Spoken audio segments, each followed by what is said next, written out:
Hello ladies and gentlemen, and welcome back to Georg Mack Plays the Classics. The New Age power suits are back again in Final Zone. After playing Final Zone 2 on the Turbo Graphics, I saw this coming up on the Genesis and thought, cool, the first game's coming up too. Then I did some research to find this is actually the third game in the series. You play the role of Captain Bowie as he takes on an enemy army all on his own through 14 stages of run-and-gun action. The first glaring detail is the viewpoint is now isometric. The stages also play out in waves, where you walk around the battlefield searching for specific enemies. What ones you'll encounter is shown before the level starts.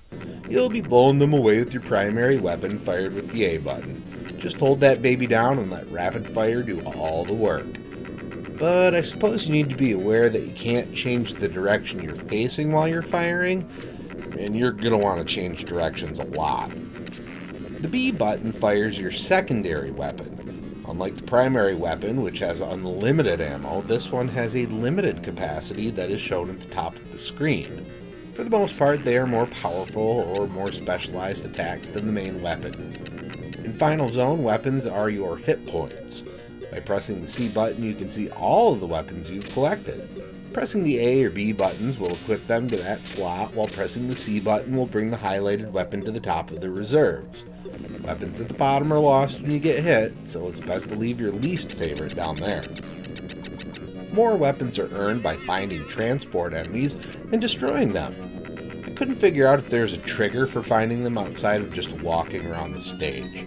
I tried counting the number of the constantly spawning drones I was killing, but that didn't seem to be it. I was hoping to farm my way back up to full hit points, but there seemed to be a set amount of transports per stage.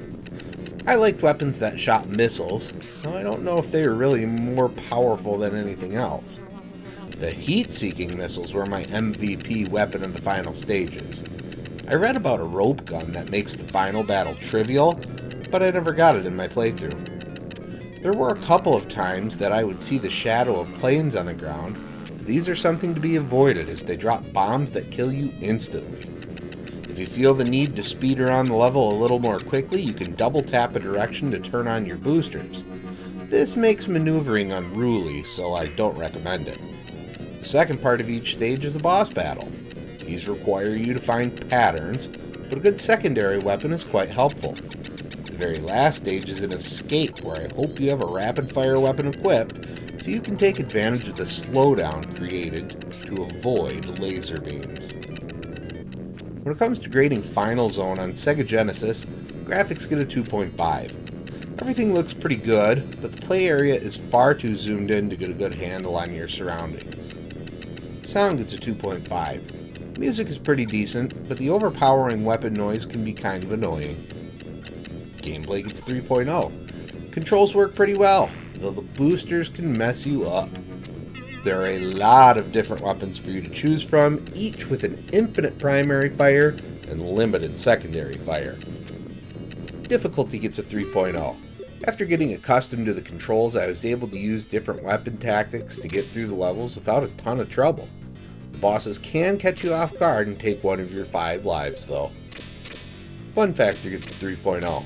I feel like I enjoyed myself quite a bit.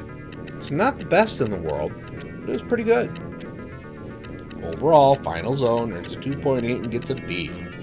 I thought Final Zone 2 was a better game, but this is a playable alternative for the Genesis if the TG16 isn't your console.